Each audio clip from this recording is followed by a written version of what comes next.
I know that in the times we're in now, we're watching helplessly as a minority is seizing the social agenda of the republic.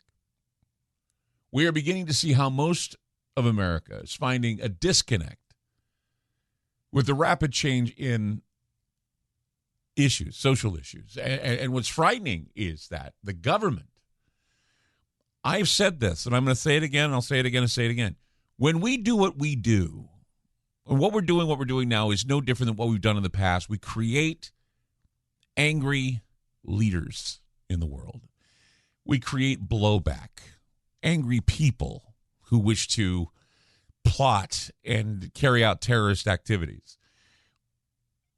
When we talk about blowback, it's going to come from places you cannot imagine. And I had said, what was it, the other night, something to the effect, I said, we're working with Volodymyr Zelensky, and I said I would see that he could become yet another Noriega or another Osama bin Laden or, another Saddam Hussein, who we were friends with at one time.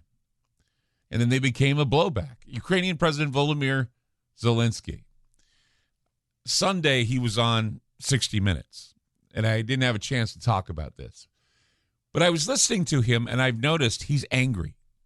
Okay, he is angry, and he is critical about NATO. Okay, which, of course, depending on how you look at it, NATO is one of the reasons why we're in this mess. Very critical about NATO. When he was on 60 Minutes, he said he's no longer interested in the military alliance diplomacy. He said, when you're working in diplomacy, there are no results. All of this is very bureaucratic. He continues to speak harsh things towards NATO. And that's why he says, that's why the way I'm talking to them is absolutely justified. I don't have any more lives to give. I don't have any more emotions. I'm no longer interested in their diplomacy that leads to the destruction of my country. So I was listening to him in the interview and saying to myself, the storm clouds are moving in.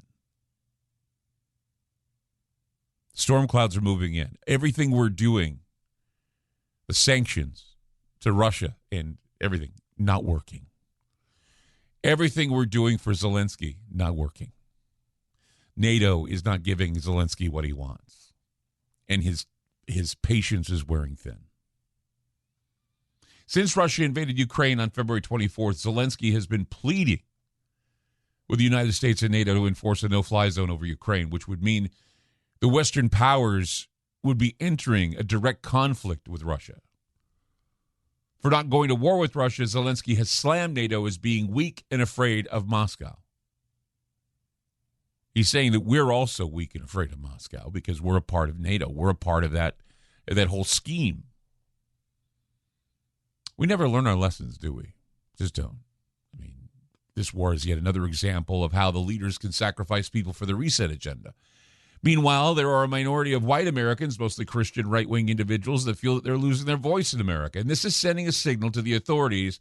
There's a whole new group of people who are becoming and beginning to become disenchanted with how government operates and are creating a campaign that many watchdog groups are claiming is a dangerous ideology.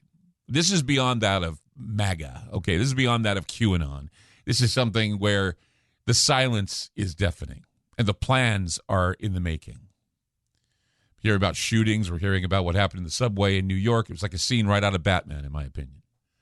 But polls are clearly indicating that what are perceived in the media as social issues, in reality, reflect a much deeper meaning. Americans are becoming more divided on issues, and so we're beginning to see the collectivism and how it's beginning to show itself and how we're fragmenting ourselves.